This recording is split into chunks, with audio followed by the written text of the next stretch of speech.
الحمد للہ رب العالمین والصلاة والسلام علی رسولہ الکریم وعلی آلہ واصحابہ اجمعین۔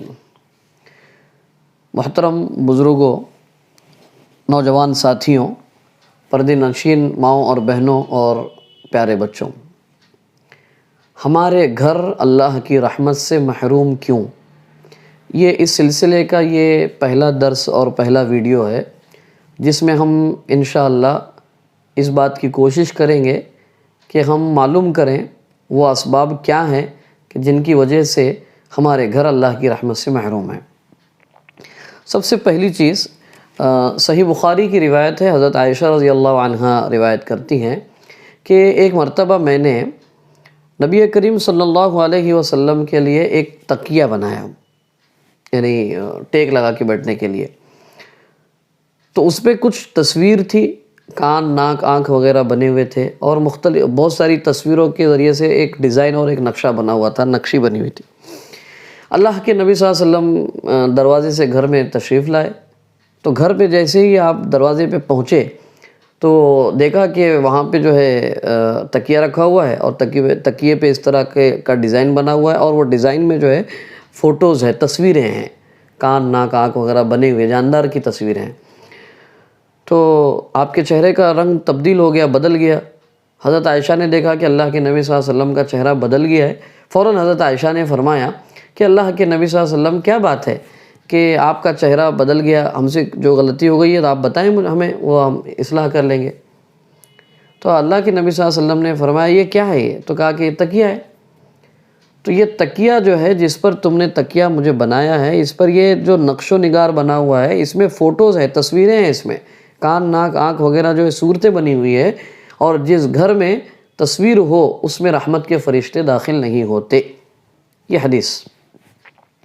تو اب ہمیں کوشش یہ کرنی چاہیے کہ ہمارے گھروں میں بہت ساری جگہوں پہ ہم نے جو ہے ایک کیا کہتے ہیں اس کو، تفریحی طور پہ، یادداشت کے طور پہ کچھ دنیا سے ہمارے بزرگ احباب چلے گئے، ان کے فوٹوز لگا لیے، کچھ جانداروں کی فوٹو لگائے، کتے کی، بلی کی، ایکس وائی زیڈ، اور بھی بہت سارے جانداروں کی فوٹو لگاتے ہیں۔ ایون ہمارے نوجوان بھائی بہنیں جو ہے وہ اپنے آپ کے لیے جن کو، یعنی جن کا رول ماڈل اپنے سامنے دیکھنا چاہتے ہیں، بہت ساری چیزوں کو، بہت سارے گویا کہ سیلیبریٹیز کو جو ہے انہوں نے رول ماڈل بنایا ہوا ہے، تو ان کی تصویر سامنے لگا، بھائی ان کے جیسا مجھے بننا ہے۔ تو اب وہ تو ٹھیک ہے، وہ تو ایک الگ ٹاپک ہے، اس پہ بھی انشاءاللہ گویا کہ ہمیں کچھ ویڈیوز تیار کرنے ہیں کہ ہمارے رول ماڈل کون ہیں۔ تو بہرکیف کسی بھی طرح کے جاندار کی تصویر کا گھر میں ہونا، یہ وہ عمل ہے جو ہمارے گھروں کو اللہ کی رحمت سے اور رحمت لے کر آنے والے فرشتوں سے محروم کر دیتا ہے۔ جہاں تک ایمرجنسی ضرورت ہے، مجبوری کی ضرورت ہے، جیسے ووٹر آئی ڈی ہے، ڈرائیونگ لائسنس ہے، آدھار کارڈ ہے، اور کرنسیز پہ جو فوٹوز وغیرہ آتے ہیں، یہ ایک مجبوری کی چیز ہے، اس کو بہرحال اس کو بھی والیٹ میں، جیب میں جو ہے چھپا کے رکھنا چاہیے، ڈسپلے نہیں کرنا چاہیے۔ دوسری چیز، مجسمہ اور اسٹیچو، یہ گھر میں ہونا جو ہے، یہ بھی گھر کو جو ہے اللہ کی رحمت اور اللہ کی رحمت کے فرشتوں سے جو ہے محروم کر دیتی ہے۔ حضرت ابو سعید خدری رضی اللہ عنہ روایت کرتے ہیں کہ جس گھر میں مجسمہ ہوتا ہے اس گھر میں رحمت کے فرشتے داخل نہیں ہوتے۔ ظاہر بات ہے، جب رحمت کے فرشتے داخل نہیں ہوں گے تو رحمت داخل نہیں ہوگی، رحمت نہیں ہوگی، رحمت نہیں ہوگی تو بد امنی اور بے چینی کا ماحول ہمارے گھروں میں بنا رہے گا۔ اب یہ جو اسٹیچو ہوتا ہے، مختلف کچھ جانداروں کے ہوتے ہیں، جانوروں کے ہوتے ہیں، انسانوں کے بھی ہوتے ہیں، تو بہرکیف اس سے ہمارے گھروں کو ہمیں پاک اور صاف کرنا چاہیے۔ اس سلسلے میں ایک بات ذہن میں رکھنا چاہیے کہ یہ جب بچوں کے جو ڈالز ہوتے ہیں، گڑیا ہوتی ہیں، گڈے ہوتے ہیں، اس کی اجازت ہے۔ حضرت عائشہ رضی اللہ عنہا کے پاس ایک گھوڑا تھا اور ایک گڑیا بھی تھی۔ ایک مرتبہ وہ گھوڑے سے کھیل رہی تھی، اللہ کے نبی صلی اللہ علیہ وسلم آئے تو کہا کیا ہے عائشہ؟ دیکھا نکال کے تو کہا گھوڑا ہے۔ یہ کیا ہے؟ گھوڑا ہے۔ تو کہا کہ اس کے تو پر بھی نکلے ہوئے ہیں گھوڑے کے۔ تو حضرت عائشہ نے فرمایا کہ حضرت سلیمان علیہ السلام کے جو ہے گھوڑوں کو جو پر بھی تھے۔ تو بہرحال یہ ایک واقعہ تھا، تو لیکن آپ نے اس سے منع نہیں فرمایا، تو وہ ایکسیپشن ہے، وہ اس سے مستثنیٰ ہے۔ اچھا، یہاں دو چیزوں پہ پہنچ کے ایک بات سمجھیں کہ کیا اسلام آرٹ کے خلاف ہے؟ آرٹ کے خلاف نہیں ہے اسلام۔ آپ اچھی سے اچھی پینٹنگ تیار کیجئے، اچھے جو ہے نیچرل سینس بنائیے، اس کی بالکل اجازت ہے، لیکن جاندار کی تصویر اور گویا کہ مجسمہ سازی جو ہے نہیں ہونی چاہیے، یہ باتیں ہیں۔ تیسری چیز صحیح بخاری کی صحیح مسلم کی روایت ہے، حضرت ابو طلحہ رضی اللہ عنہ روایت کرتے ہیں، جس گھر میں کتا ہو اس گھر میں رحمت کے فرشتے داخل نہیں ہوتے ہیں۔ اب یہاں ایک بات سمجھنے کی ہے سب سے پہلی کہ اسلام جو ہے کتوں کے خلاف نہیں ہے۔ کیوں؟ بہت ساری جگہوں پہ یورپین ممالک میں، ویسٹرن کنٹریز میں اولاد سے زیادہ جو ہے کبھی کبھی جو ہے وہ لوگ کتوں کو اہمیت دیتے ہیں، انسانوں سے زیادہ کبھی کبھی کتوں کو اہمیت ہے وہاں پہ، کچھ ایسے حالات آ جائیں۔ تو بہرحال اسلام کتوں کے خلاف نہیں ہے، لیکن ان کے استعمال کے لیے کچھ لمیٹیشنز کے ساتھ بھی اجازت دیتا ہے، جیسے کھیت کی حفاظت کے لیے، جان کی حفاظت کے لیے، مال کی حفاظت کے لیے، یہ اجازت ہے اس کی، لیکن لمیٹیشنز کیا ہے؟ وہ گھر کے اندر نہ ہو، جہاں ہم رہتے ہیں وہاں پر وہ نہ ہو، اس گیٹ کے باہر اس کا ایک گویا کہ جگہ بنا دی گئی ہو، وہاں پہ وہ رہتا ہو، گھر کے اندر نہ ہو۔ کیوں؟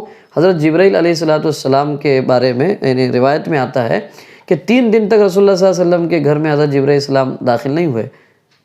پھر چوتھے دن یا کسی اور موقع پہ جب آپ آئے وحی لے کے مسجد نبوی میں یا کسی اور جگہ پہ، تو اللہ کے نبی نے فرمایا آپ گھر پہ نہیں آ رہے، گھر میں نہیں آ رہے، داخل نہیں ہو رہے۔ تو اللہ کے نبی حضرت جبرائیل نے فرمایا اللہ کے نبی صلی اللہ علیہ وسلم ہم تو گھر میں آنا چاہتے ہیں، لیکن آپ کے چارپائی کے نیچے کتا ہے، تو دیکھا آپ نے تو ایک کتے کا بچہ تھا، تو بہرحال اس کو نکلوایا اور جنگل میں چھوڑ آئے۔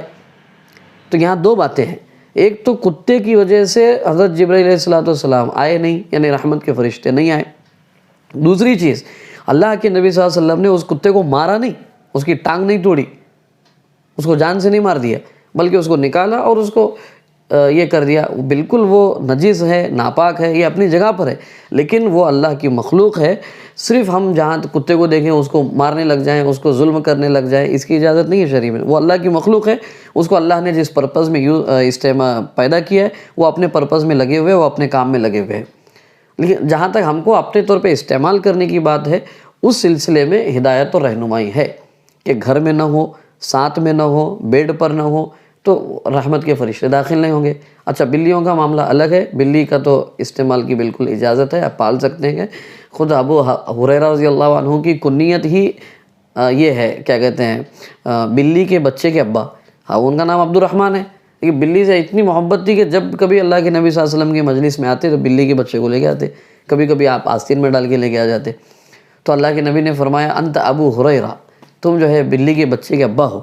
تو بہرحال بلی کے پالنے میں تو کوئی گویا کہ یہ نہیں ہے، کیا کہتے ہیں، رکاوٹ نہیں ہے، منع نہیں ہے۔ البتہ کتے کے سلسلے میں یہ ہے کہ ان کو پال سکتے ہو اس شرط پر کہ وہ گھر کے کمپاؤنڈ کے باہر ہو اور تمہاری حفاظت کے لیے ہو، اور تمہارے جو ہے یا تو جان کے، مال کے، یا تو کھیتی باڑی وغیرہ کے گھر کی حفاظت کے لیے رکھا ہو تو باہر رکھ سکتے ہیں، گیٹ کے باہر، اس کے لیے الگ یہ کر کے۔ شوقیہ طور پہ رکھنا، گھر میں اس کو یہ کرنا، اس کی گویا کہ شریعت میں اجازت نہیں ہے۔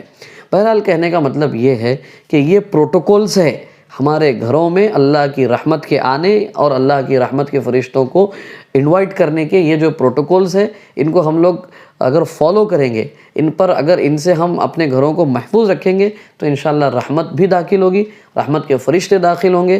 جب رحمت کے فرشتے داخل ہوں گے تو شیطان ہمارے گھروں سے گیا کہ دور ہوں گے، بد امنی، بے چینی کا ماحول ختم ہو کر کے پرسکون ماحول ہمارے گھروں میں جو ہے انشاءاللہ قائم ہوگا۔ اللہ پاک آپ کو مجھے ان چیزوں پر غور و فکر کرتے ہوئے جو چیزیں اللہ کی رحمت یا اللہ کی رحمت کے فرشتوں سے آنے کے لیے رکاوٹ بنتی ہو، ان چیزوں کو جو ہے اپنے گھروں سے ہم نکال دیں، ان چیزوں سے یا ان معاملات سے اپنے گھروں کو ہم جو ہے پاک اور صاف اور محفوظ رکھیں۔